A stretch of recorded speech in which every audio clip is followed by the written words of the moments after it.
আসলে খামার সেক্টরে মূলত কি লাভ হয় নাকি শুধু লস নিয়েই ঘরে ফিরতে হয়? আসসালামু আলাইকুম রহমতুল্লাহ। আমি গত ভিডিওতে আলোচনা করেছিলাম যে খামার সেক্টরে মূলত লস হওয়ার কারণগুলো কি কি। আজকে এই বিষয়ে আরো কিছু কথা বলবো। আপনারা আমার এই ভিডিওটি না টেনে ধৈর্য ধারণ করে শেষ পর্যন্ত দেখবেন ইনশাআল্লাহ। খামার সেক্টরে লস হওয়ার অন্যতম আরেকটা কারণ হচ্ছে যে আমার পাশের এলাকার বা পাশের কেউ বড় এক ধরনের খামার দিছে, তো তার খামারের ভিতরে ঘর ভরা মুরগ দেখে আমিও কিছুটা তার মতো করার ইচ্ছা পোষণ করলাম। অর্থাৎ ওই বিষয়টা আমি আমার মাথার মধ্যে ঢুকলো যে সে তো এত মুরগ লালন পালন করতেছে, না জানি ওইখান থেকে কত পরিমাণে টাকা আয় করতে পারে। তো তার মতো দেখেও আমি না জেনে না বুঝে বড় একটা খামার আমি দিলাম, বড় একটা শেড তৈরি করলাম এবং শেডের সাইজ কেমন হবে, কিভাবে করলে ভালো হবে, ওইটা আমি যাচাই করলাম না, বাছাই করলাম না, না জেনে আমি আমার মতো করে একটা ঘর আমি তুলে ফেললাম। তোলার পরে বাচ্চার ক্ষেত্রে বাচ্চার কোয়ালিটি, বাচ্চার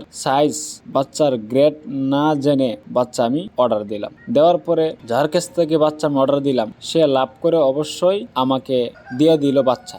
এই যে আমি অন্যের একটা খামার দেখে আমি লোভে পড়ে গেলাম, এই লোভে পড়ে আমি বাচ্চাটা আনার পরে এখানে কিন্তু আমি লালন পালন করার পদ্ধতি আমার জানা নাই। খামারের ম্যানেজমেন্ট ঠিক রাখা, যে যেই পদ্ধতিতে ঠিক রাখতে হবে ওইটা আমার জানা নাই। শেষ ফলে কি হয়, ওই মুরগগুলো পালন করতে গিয়া ভাইরাস আক্রান্ত হয়।